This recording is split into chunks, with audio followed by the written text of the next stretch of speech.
Baik, Assalamualaikum warahmatullahi wabarakatuh. Selamat berjumpa dengan materi pelajaran Teknologi Informasi dan Komunikasi. Dan tentunya kali ini kolaborasi dengan Informatika diberikan di kelas 9 SMP Negeri 1 Cilawu. Namun sebelumnya saya sampaikan kenapa pembelajaran sekarang ini dilakukan secara daring, mengingat di masa-masa pandemi COVID-19 ini kita harus melakukan protokol kesehatan supaya tidak tertular atau menularkan COVID-19 ini. Untuk itu, mari kita ikuti dengan sesama semua mata pelajaran yang diberikan oleh guru masing-masing. Baik, pada pertemuan pertama ini saya selaku pembimbing pembelajaran jarak jauh Teknologi Informasi dan Komunikasi atau Informatika. Terlebih dahulu saya perkenalkan, nama saya adalah Uus Darusman.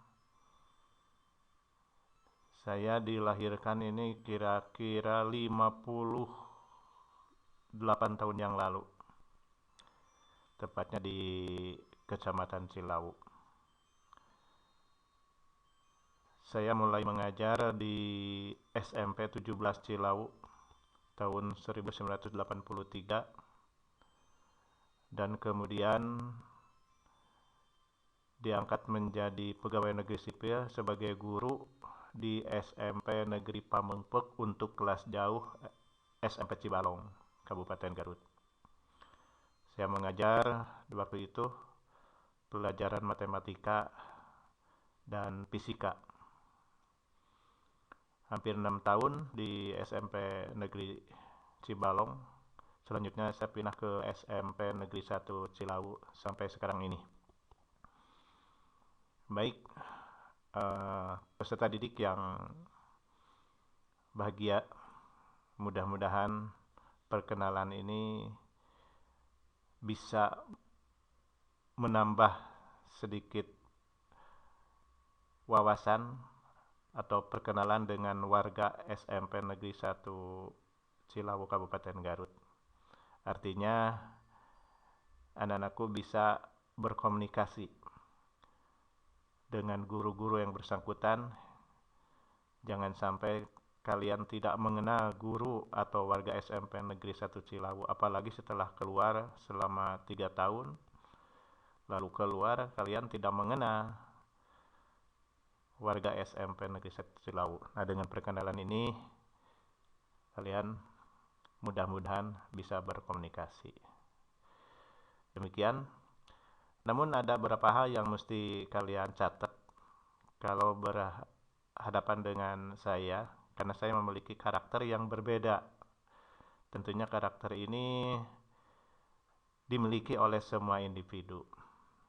Saya titip kepada kalian selama mengikuti pembelajaran TIK di dalam kelas ataupun secara daring, tetap mengikuti dengan seksama, tidak sambil main-main, dan saya lebih senang kepada siswa yang melakukan dengan serius, artinya tidak sambil main-main. Kalau di kelas saya kurang setuju kalau guru lagi menerangkan di depan kelas, ada anak didik yang main-main atau pukul-pukul meja dan sebagainya, hal-hal yang akan mengganggu proses pembelajaran. Untuk itu harus kita hindari. Dan yang kedua, saya mengharapkan kalian masuk ke ruang komputer atau pada jam pelajaran TIK yang saya ampuh. Saya mengharap tidak terlambat. Artinya jangan sampai kamu masuk ke ruangan kelas atau ke ruang praktek tersebut kesiangan. Kesiangan 1 kali, 2 kali, 3 kali, maaf, untuk selanjutnya tidak ada izin dari guru piket, tidak diperkenan untuk mengikuti pelajaran TIK. Demikian, mari kita sikapi bersama untuk kepentingan melatih disiplin dan keberhasilan bersama. Terima kasih. Barangkali itu sebagai perkenalannya. Dan selanjutnya kita masuk ke materi pembelajaran di pertemuan pertama ini. Pertemuan ke-1 dan kedua. Kita akan informasikan tentang pembelajaran informatika ini. Sekali lagi, pembelajaran informatika ini sebagai alih nama. Yang pertama namanya teknologi informasi dan komunikasi. Sebetulnya kedua-duanya hampir mirip. Kedua-duanya berikicimpung dengan perangkat IT, ya, informatika teknologi atau yang dikenal komputer lah. Nah, ini akan lebih mendalami hal-hal yang sifatnya kreatif dibandingkan dengan pembelajaran TIK. Jadi informatika ini kita kreatif, lebih jauh kita membuat program lah pada pembelajaran informatika. Kalau pada TIK kita menggunakan program, menggunakan aplikasi yang sudah disiapkan. Barangkali itu sedikit perbedaan lah. Baik, di sini ada subtema informatika. Itu berasal dari bahasa Inggris, yaitu informatik. Merupakan disiplin ilmu yang mempelajari transformasi fakta berlambang, yaitu data maupun informasi pada mesin berbasis komputasi. Artinya kita di sini disebut pembelajaran informatika karena informasi-informasi yang faktual ini diperlukan untuk selanjutnya diproses dengan peralatan IT. Ya. Pada pembelajaran TIK ini akan didalami, paling tidak kita kalian memahami apa itu informatika. Jadi informasi-informasi ini yang selanjutnya akan diproses melalui peralatan komputer. Ya. Selanjutnya, tentang informatika ini merupakan disiplin ilmu yang mencakup beberapa macam bidang termasuk di dalamnya sistem informasi, ilmu komputer, ilmu informasi, teknik komputer, dan aplikasi informasi dalam sistem informasi manajemen. Jadi secara umum, informatika mempelajari struktur, sifat, dan interaksi dari beberapa sistem yang dipakai untuk mengumpulkan data, memproses dan menyimpan hasil pemrosesan data, serta menampilkannya dalam bentuk informasi. Jadi pada prinsipnya cara kerja komputer ini atau informatika ini akan kalau digambarkan dengan skema, mohon maaf saya tidak sempat membuat skemanya. Jadi ada input data, kemudian ada proses data, dan ada output data. Data yang dimaksud adalah data-data informasi yang dapat diolah oleh komputer. Banyak, baik informasi suara, informasi gambar, informasi video, informasi naskah, ya, itu yang bisa diolah dengan menggunakan komputer. Jadi sistem informasi yang diolah dengan komputer ini bermacam-macam sebetulnya. Banyak hal yang bisa dilakukan dengan menggunakan komputer. Ya. Jadi sistem informasi ilmu komputer yang dimaksud ini adalah mempelajari tentang komputer itu apa dan bagaimana. Ya. Kemudian ilmu informasi. Jadi informasi yang dimaksud adalah informasi-informasi yang dibutuhkan oleh komputer atau yang bisa diproses dengan komputer. Ya. Kemudian ada teknik komputer. Jadi teknik komputer yang dimaksud adalah kita menggunakan peralatan komputer. Ini memerlukan teknik-teknik tertentu dan program-program yang bisa dilakukan dengan komputer. Ya. Serta aplikasi informasi dalam sistem informasi manajemen. Nah, aplikasi ini merupakan program hasil proses pembuatan, di mana program ini nanti bisa digunakan untuk mempermudah, membantu pekerjaan manusia. Ya, salah satu contoh yang mudah dalam menggunakan kalian mengenal kalkulator. Ya, dulu orang menghitung dengan menggunakan jari ya, atau dengan menggunakan biji kacang, batu dan sebagainya. Sekarang ada komputer kecil atau mini komputer yang disebut kalkulator. Kalkulator itu alat untuk kalkulasi, menghitung ya. Nah, kalkulator juga disebut sebagai mini komputer. Bukan berarti bentuknya kecil, melainkan fungsinya hanya untuk menghitung ya. Nah, jadi secara umum pengertian dari kalkulator ini adalah sebagai komputer yang aplikasinya hanya untuk menghitung. Nah, itu langkah awal lah. Jadi kita menggunakan kalkulator itu sebagai komputer. Ya. Selanjutnya, informatika meliputi beberapa aspek, yaitu ada teori informasi. Hal ini mempelajari konsep matematik dari suatu informasi. Ya. Yang dimaksud konsep matematik itu, komputer itu mengenal simbol-simbol matematik. Jadi informasi yang dibutuhkan oleh komputer harus bisa dibaca, dikenal dengan simbol-simbol matematik. Ya, nanti kalian akan mengenal angka-angka matematik di dalam komputer. Ada angka 1 dan 0 itu sangat berarti di dalam komputer. Kemudian ilmu informasi mempelajari pengumpulan, klasifikasi, manipulasi, penyimpanan, pengaksesan, dan penyebarluasan informasi ilmu komputer. Jadi yang dimaksud dengan mempelajari pengumpulan, jadi semua hal-hal yang akan diolah oleh komputer itu dikumpulkan dan datanya harus bisa dikenal oleh komputer. Kemudian setelah dikumpulkan, diklasifikasi. Ya, ini data berupa A, ini data berupa B. Misalnya ada data suara, ada data video, ada data gambar, ada data teks. Ya. Semua data-data ini bisa diolah dengan komputer, artinya diedit lah, atau dimanipulasi. Artinya kalau dimanipulasi itu diubah dari keadaan yang sebenarnya. Ya, mungkin bisa lebih baik kalau gambar, video, suara dan sebagainya, atau lebih jelek. Ya, artinya dimanipulasi. Ya, jadi hati-hati di sini. Jadi alat IT ini juga bisa memanipulasi data. Kemudian penyimpanan. Jadi data-data yang sudah diolah oleh komputer disimpan. Tempat penyimpanan data itu bermacam-macam. Bisa disimpan di komputer langsung atau pada flash di CD, ya, di PD-ROM dan sebagainya.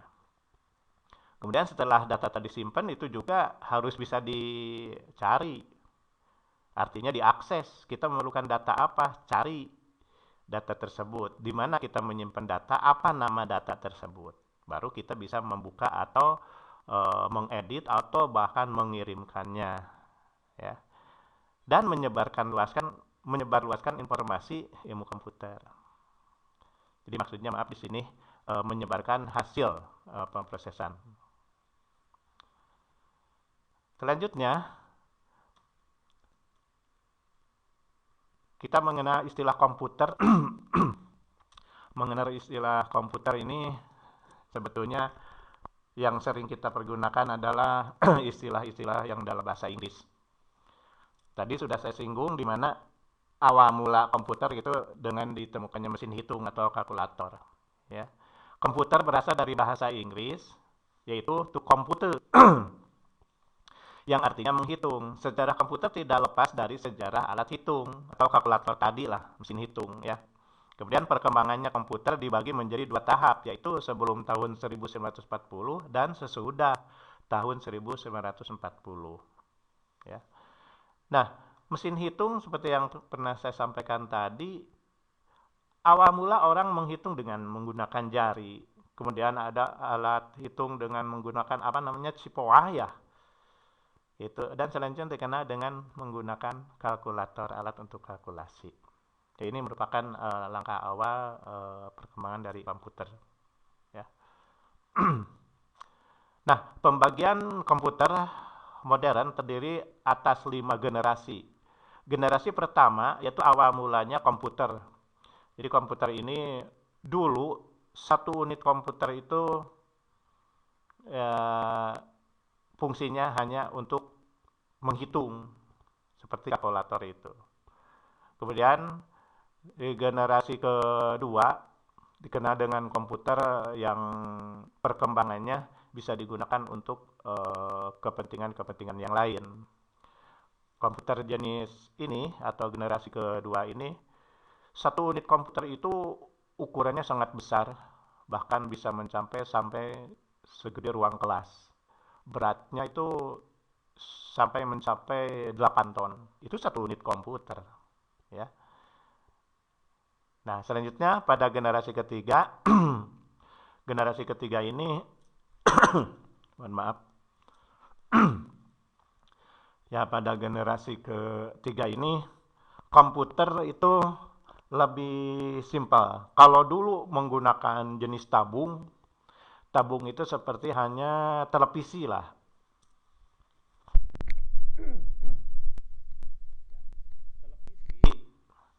Televisi dulu menggunakan tabung, makanya bentuk wadahnya gede-gede karena di dalamnya itu ada tabung, namanya tabung elektron.